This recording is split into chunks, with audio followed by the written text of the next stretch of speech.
Hi guys, good evening guys. So, ni ana sad ta karon guys magtuon na sad ta atong i-continue ang atong pagtuon or pagbasa sa Biblia. So, dito na ta sa ang ato ang na katong last video nato nahuman ta dito sa katong pagpahimutang sa ato sa Ginoo sa kanang mga tubig nga gibutangan ta niya og area ang tanang tao gibutangan niya og area aron na atay kapuy ano, so gilain to niya ang tanang mga tubig gibutangan sa niya og area ang tubig para kana ganing dili ta mabasa or dili ta kana ganing makahimo ta og balay or natay katungtungan. So karon dili na sabta sa ikatulo nga pantulo na adlaw. Kung unsa na po lang iyahang gibuhat sa pantulo na adlaw. Sa naman ito. So ngayon, pagkatapos sinabi ng Diyos magkaroon sa lupa ng nasihan siya ni ato pagkahuman niya ato nasihan siya sa iyang mga pambuhat. So ngayon, sinabi ng Diyos magkaroon sa lupa ng lahat ng uri na tumutubong halamang nagkakabinhi at mga punong namumunga, at nangyari ito. At tumubo nga sa lupa ang gayong mga halaman, nasiyahan siya ng ito'y mamasdan. Lumipas ang gabi at sumapit ang umaga, iyon ang ikatlong araw.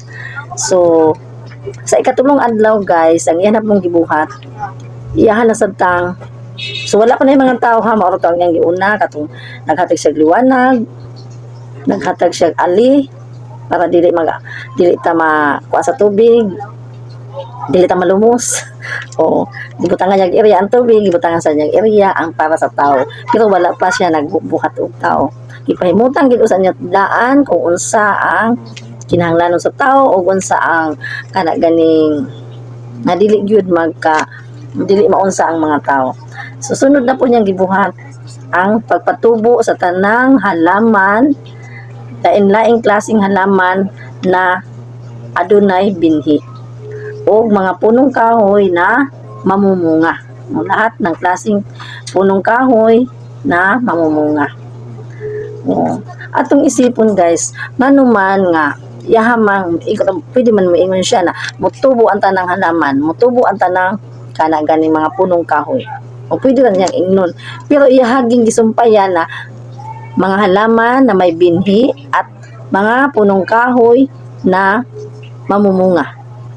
So nga naman. So, pinanggag kaayo niya ang tao. So wala pa yung tao, yang gipahimutang no. So nagpatubo na sa siya mga halaman nga naibinhi. Kay para kung moingon na siya na mutubo ang tanang halaman, nya ikatubo ato niya, ikahuman ato, ikakuha na ato, o ikapatay ato. So wala na. So mauna nga iyang gibutangan og halaman na may mga binhi. Kaya nga naman, pares na halimbawa sa mais. O kung wala niya butangin na og kanang binhi, so wala na naon ang mais. So mauna nga na binhi, kay kato ipugas na pud to, umutubo na sa siya. So unsa pa naman lahat ng mga halaman na ay mga binhi. Kay para ikahuman na igapatay ato, una na siya nagsunod. O dili siya mahuman, dili siya mahurot. Kay naaman siya binhi. So dili gid malunusan ang tao. Kay naa may binhi na iyahang gitagana sa iya unyang himuon ng mga tao. Aron na ay makaon ang tao. So sa ano po, sa punong kahoy. So iya pong gipakapinan nga punong kahoy, tanang klase nga punong kahoy mo tubo na kanang mga may bunga, mamumunga. Kanang naay bunga. Okay. Kay kung watoy bunga, so unsa man pud ang kung halimbawa magabas na to siya o chinso na to kay himuog ka na ganing kuan sa balay. O so wala na siya. Kung wala siya kanang bunga, so wala na siya mosulod ni ato og tubo. Wala na siya binhi pud ba? Wala na mo magsunod. So unsa naman pud ang kanang katong mga mga apo-apo, mga kapo-apuhan, o unsa naman pud ang ilang gamiton sa paghimo nilang balay, o unsa pa man nagkagamitan anang mga kahoy. Wala na sila gamiton kung wala to pakapini sa Ginoo na mga punong kahoy na may mga bunga. So grabe kaayo ang kanang kung ano paghuna-huna sa umaabot ang Ginoo. No iyang kompleto gyud. Para ang katong mga bunga, mga binhi, nga masunod sa mga bata na sad, sa mga bagong mga anak. So iyang gibutangan gud og mga inana no, mauna siya nga wa na po ang mga halaman, wa na po ang mga tanom tanan, nasta mga punong kahoy, wa na po kay naamay mga binhi, mga bunga ang gi-declare sa Ginoo sa paghimo ni ana, sa pagpatubo ni ana. So mauna siya ang hinungdan. So sa ikatulong adlaw na siya. So sa pang-upat na adlaw, so pagkahuman niya himo, tanaw niya siya mga gipangpanghimo niya, gipangpatubo niya, nasihan siya, nalipay siya. Para pa to agud kung naatahimon bitaw mga project, kung sa man dato mga pahimutag balay, so pagkahuman nato himo balay lipay kay ta magtanaw sa ang gipanghimo.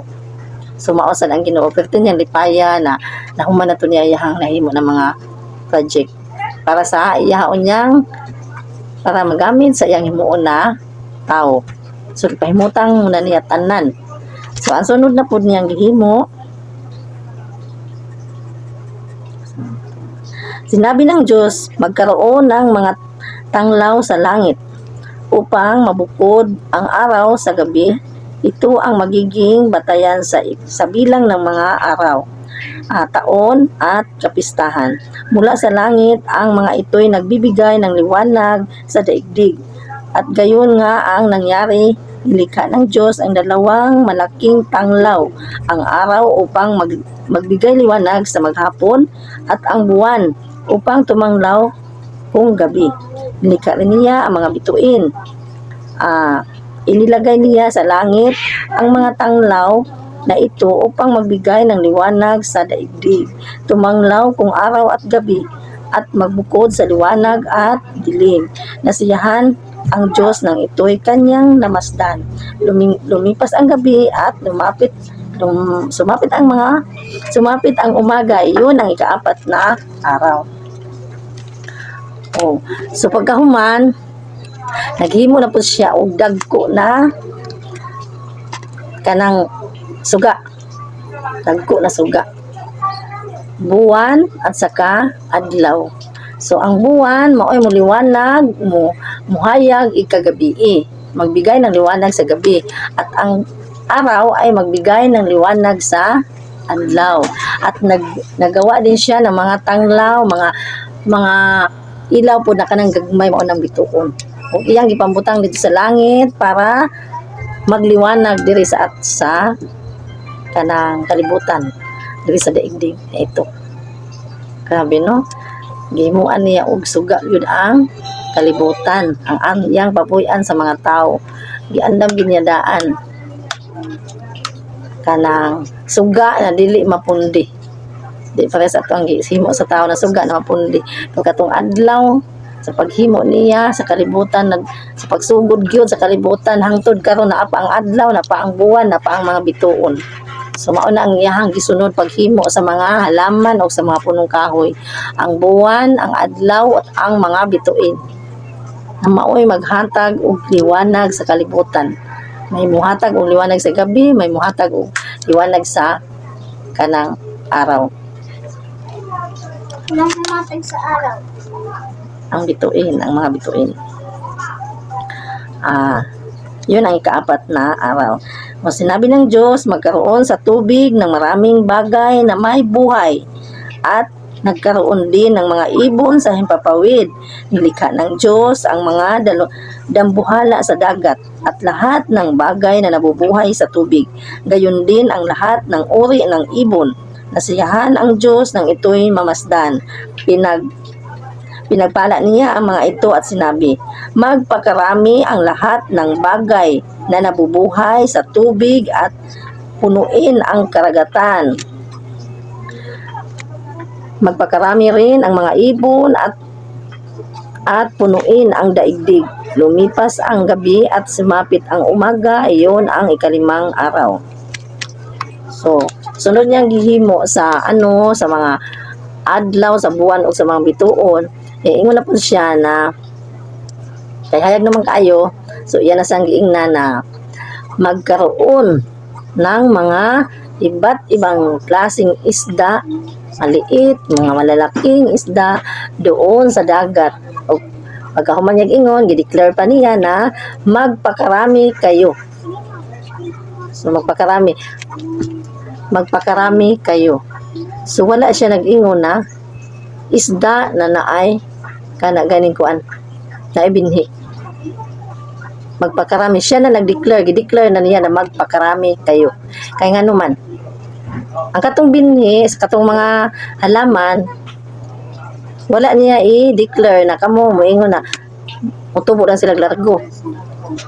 Kay naa may tao para sa anang mais.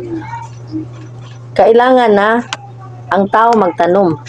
So mao nang gibutangan niya og kanang binhi.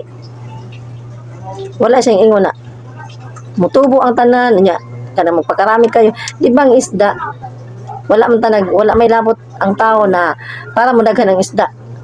So iyan ang gideclare daan nga magpakarami kayo, no?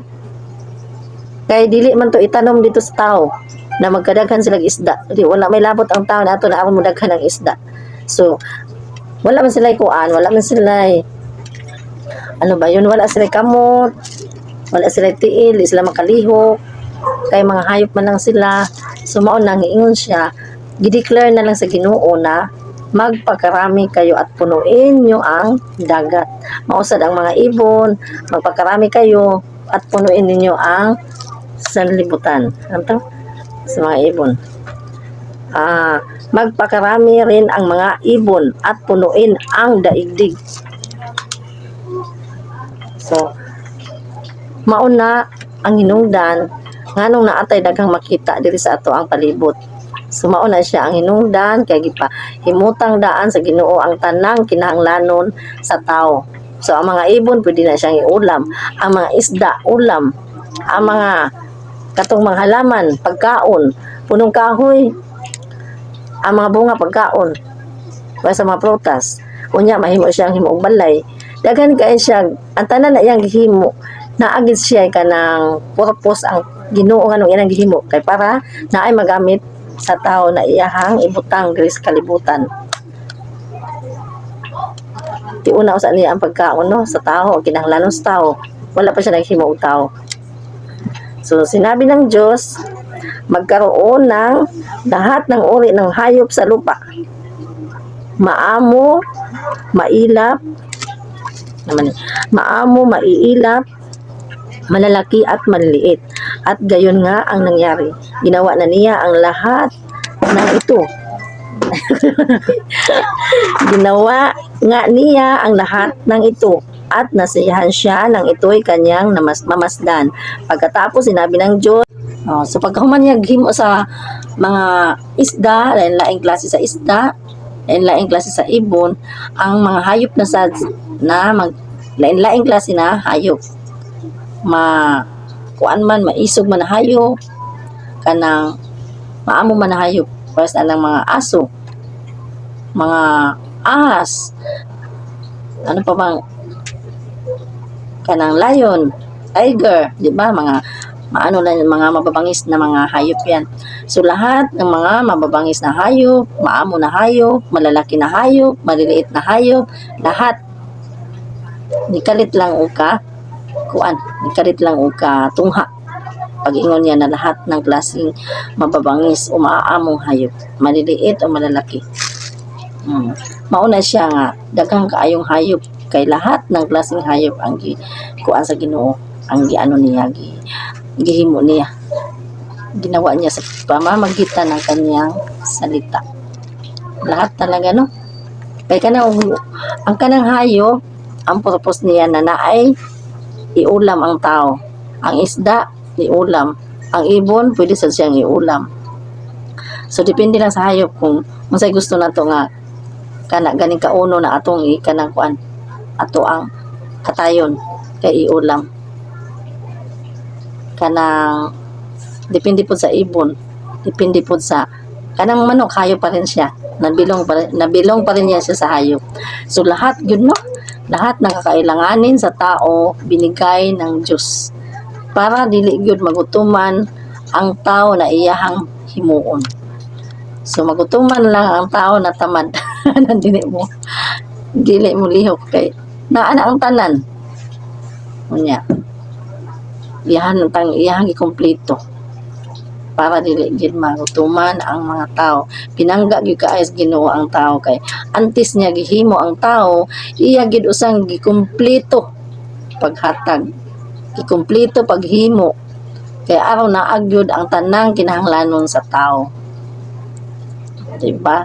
Grabe kaayo ang pagpangga sa Ginoo sa atoa. So kailangan sad ato agad siyang tagaan og time sa pagpasalamat, kay kung wala na niya ikumpleto tanan, gutuman gyud ang tao. Okay, so sa sunod guys, sa next video na to, ato na po siyang ang ato alang kung topic ang mga hayop, ang mga pagkaon sa tao ug ang mga sudan, mga ulam, no? Kung kanang lahat na kakailanganin sa tao. So ang sa last na to, sa sunod video, ang mugamit o mukaon na sa tanang kinahanglanon at tanang gibuhat sa Ginoo. Ikapitong ay kaunang na adlaw ang paggiunsa sa Ginoo pagbuhat ang tao. Kay kumpleto naman. So saan mo na ang mga kumpleto niyang gihimo ug di siya magbuhat na ana sa kanang mukaon ana. So tao na pud ang ihang gibuhat. So sa next video guys, kanang abangan nyo. So don't forget guys to subscribe, like and share sa ato ang video. Thank you for watching guys. God bless you all.